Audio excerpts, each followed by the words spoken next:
So vertebral curves న్యాచురల్గానే మనకి 4 curves ఉంటాయన్నమాట vertebral column. So మనకి ఒక్కొక్క కర్వ్కి 4 క్వశ్చన్స్ వచ్చేదానికి ఛాన్సెస్ ఉన్నాయి. ఒక్కొక్క కర్వ్ మీద ఒక్కొక్క క్వశ్చన్ వచ్చేదానికి ఛాన్సెస్ ఉన్నాయి చాలా కాంపిటేటివ్ ఎగ్జామ్స్లో. So before going in to that మనం ఏంటంటే ఫస్ట్ కాన్వెక్స్ అంటే ఏంటి, కాన్కేవ్ ఏంటో చూద్దాం. మనకి ఇక్కడ సి షేప్లో లోపలికి కర్వ్ ఉంది కదా, దాన్ని వచ్చేసి మనం ఇన్వర్ట్ కర్వ్ అంటాం. అదేంటంటే మనకి concave shape. And convex shape వచ్చేసి మనకి అవుట్వర్డ్ కర్వ్. సో ఇదేంటంటే బయటి సైడ్ ఉంటుంది. అండ్ దీన్ని వచ్చేసి మనం కైఫోసిస్ అంటాం. అండ్ కాన్కేవ్ వచ్చేసి లార్డోసిస్ అంటాం. So outward curve, convex and kyphosis, ఈ 3 టర్మ్స్ వచ్చేసి యూజువల్గా మనం క్వశ్చన్ ఫార్మేషన్లో ఎక్కువ ఛాన్సెస్ ఉంటాయి. నా ఇప్పుడు ఏంటంటే మనం చూద్దాం. సో ఫస్ట్ కర్వ్ వచ్చేసి ఇన్వర్ట్ కర్వ్, అంటే మనకేంటి concave shape. And cervical curve వచ్చేసి మనకి ఇన్వర్ట్ కర్వ్ అనమాట. సో సెర్వైకల్ లార్డోసిస్ అని కూడా అనొచ్చు దీన్ని. అండ్ ఇంకొకటి వచ్చేసి కిందిది థొరాసిక్ కర్వ్. ఇది వచ్చేసి outward curve, like convex shape curve ఉంటుంది కదా, దాంట్లో అవుట్వర్డ్ కర్వ్. నెక్స్ట్ది లంబార్ కర్వ్ వచ్చేసి మళ్ళీ అగైన్ ఇన్వర్ట్ కర్వ్, ఎందుకంటే షీ షేప్లో ఉంది కాబట్టి. అండ్ ద లాస్ట్ వన్ వచ్చేసి సాక్రల్ కర్వ్, అండ్ ఇది వచ్చేసి మనకి అవుట్వర్డ్ కర్వ్. ఓకే, దీనికి కామన్ సినోనిమల్ నేమ్స్ ఒక డ్రా చేసుకున్నాం ఫటాఫట్ మనం ఇక్కడ. ఓకే, ఫస్ట్ సెర్వైకల్ కర్వ్ వచ్చేసి ఇన్వర్ట్ కర్వ్,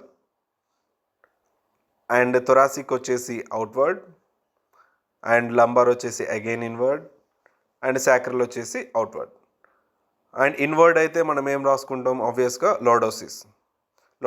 అండ్ అవుట్వర్డ్ ఉండేది కైఫోసిస్.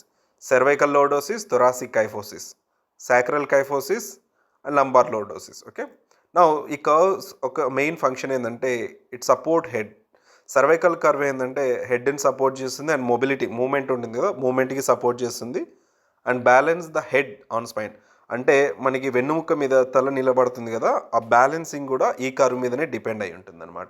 ఓకే, నెక్స్ట్ వచ్చేసి మనకి thoracic curve. So thoracic curve వచ్చేసి అప్పర్ బాడీ పార్ట్లో మనకి ఏం చేస్తుందంటే major thoracic organ, heart, lungs ఉంటాయి కదా, అవి ఫెసిలిటేట్ అవుతాయి అనమాట ఆ కర్వ్ లోపల. సో అది మనకు ఒక అడ్వాంటేజ్. అండ్ ఇంకొకటి ఏంటంటే ప్రొవైడ్ స్టెబిలిటీ. దీనికి మనకి రిప్స్ కూడా అటాచ్ అయి ఉంటాయి, that is the reason it provide stability. And lumbar curve వచ్చేసి ఇది మనకి లోయర్ బాడీ పార్ట్లో, ఎంటైర్ బాడీలో మనకి ఇదే మేజర్ పార్ట్, ఎందుకంటే పైన అప్పర్ బాడీని, కింద లెగ్స్ అండ్ లోయర్ బాడీని సపోర్ట్ చేసేది. మీరు ఇక్కడ చూసారంటే అంటిల్ మనకి థొరాసిక్ వరకు రిప్స్ ఉంటాయి, కింద పెల్విస్ ఉంటుంది, బట్ లంబార్కి ఏ సపోర్ట్ ఉండదు. Lumbar is the major support for upper and lower bodies. And it provide flexibility. మనం లెఫ్ట్ రైట్ టర్న్ అవుతాం కదా, లెగ్స్ టర్న్ కాకుండా అప్పర్ బాడీ టర్న్ అయ్యేటప్పుడు ఈ లంబార్ వర్టెబ్రే చాలా ఇంపార్టెంట్ అనమాట. అండ్ ఇంకొకటి ఏంటంటే ఇట్ అబ్జర్బ్ స్ట్రెస్. మనము ఏదైనా ఎత్తడం కానీ, దించడం కానీ, అండ్ ఏదైనా వెయిట్ ఎత్తినప్పుడు ఈ స్ట్రెస్ అనేది పడకుండా ఇది అబ్జర్వ్ చేస్తుంది అనమాట, లిఫ్టింగ్ అండ్ డ్రింగ్.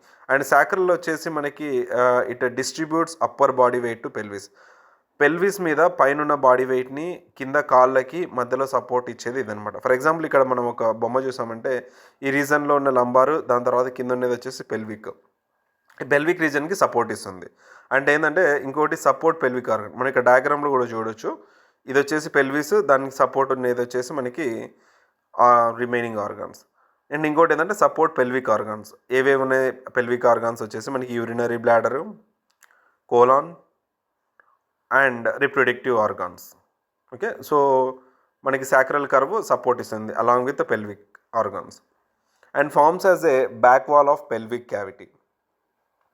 మీరు ఇందాక డయాగ్రామ్లో చూసారు కదా, పెల్విక్ క్యావిటీలో ఫస్ట్ పెల్విస్ ఉంటుంది చుట్టూ, అండ్ మొత్తం సరౌండింగ్ వచ్చేసి పెల్విస్ ఉంటుంది, అండ్ వెనుక వచ్చేసి మనకి సాక్రమ్ ఉంటుంది. ఈ రౌండ్ వచ్చేసి పెల్విస్, ఆ చిన్న కర్వ్ వచ్చేసి మనకి sacral region. So back side మనకి ఏంటంటే పెల్విస్కి సపోర్ట్ ఇస్తుంది. Okay, that is what about the curves of మనకి vertebral column. Okay, will see you in the next video.